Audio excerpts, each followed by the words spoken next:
Buying a home in a competitive real estate market can be extremely frustrating. Many buyers lose out in bidding war after bidding war, even after trying to make their best offer.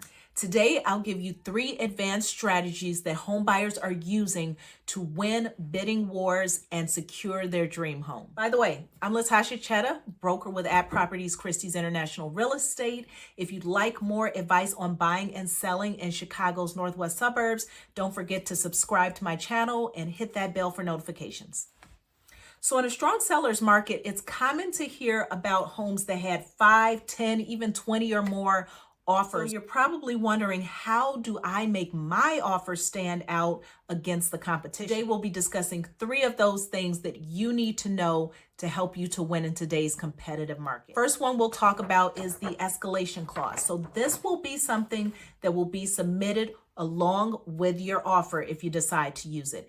Now, what the escalation clause does is 2 really great things for you as a buyer. One, it gives you a really great chance of being the highest offer.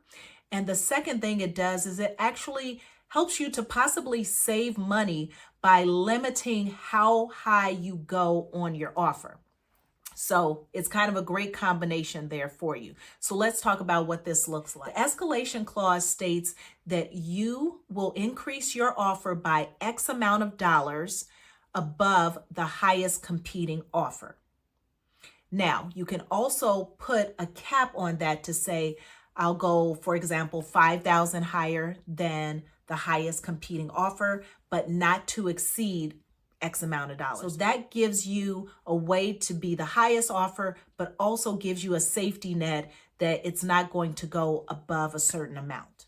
Second strategy I want to mention is the appraisal gap addendum. So this is, let me tell you a little background about kind of why this has come into play. In a really strong seller's market, prices can kind of get out of control. So let's say you have a house again for $400,000. You may have offers that come in at $420,000, $425,000, $430,000, and the seller thinks, wow, this is great. These buyers are willing to pay me all this money for my house.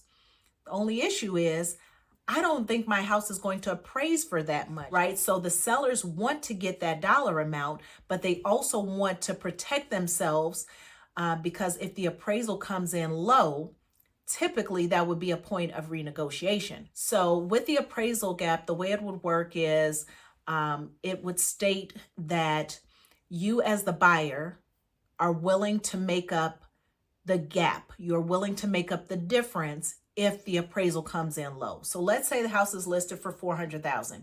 You offer $425,000. You submit an appraisal gap addendum that lets the seller know, if the appraisal comes in low, I will make up the difference. I will bring that extra money to the closing table so that you still get your $425, Mr. Seller. Now, you can put a cap on that amount in the appraisal gap addendum. So that's another option as well. So you can make it either just wide open, pretty much kind of unlimited, where you just say, if there is a difference between the appraised value and the purchase price, I will make up the difference. Or you can say, I'm willing to make up the difference up to a certain amount. So sellers love to see an appraisal gap addendum attached to that offer because it gives them the reassurance that they will get that dollar amount that is on that purchase contract, or they have an idea at least of that you will cover some portion of the gap if that appraisal comes in low. And the last one, choosing the right agent. I know this may not sound like a strategy per se, but this honestly is actually the most important one. Buyers have had this misconception that they think they only need an agent to just get them access to the house. They think they're good. Interview your agent. Do they have good negotiation skills? How do they manage the offer process? This is actually one that's very important. So many buyers don't really know what's happening behind the scenes. And so they don't understand the value sometimes that a good agent can bring to the table. When I'm working with a buyer and they want to submit an offer on a property, especially when I know we're in a multiple offer situation, and even if we're not, I'm always calling that listing agent. I'm getting as much information as I can that will help us to be able to make a stronger offer, know if there are any preferred terms that the seller is looking for. There's tremendous value in that. And also at the same time, I'm building rapport with that listing agent. So many agents out there, they write up the offer for their buyer and they just email it over. They don't even talk to the listing agent. Buyers sometimes don't know what they don't know. So there you have it. If you need help winning in a multiple offer situation, feel free to reach out to me. I would love to schedule a buyer consultation with you, the rundown on what's going on in the market, what things we need to do to get you prepared and set up to win.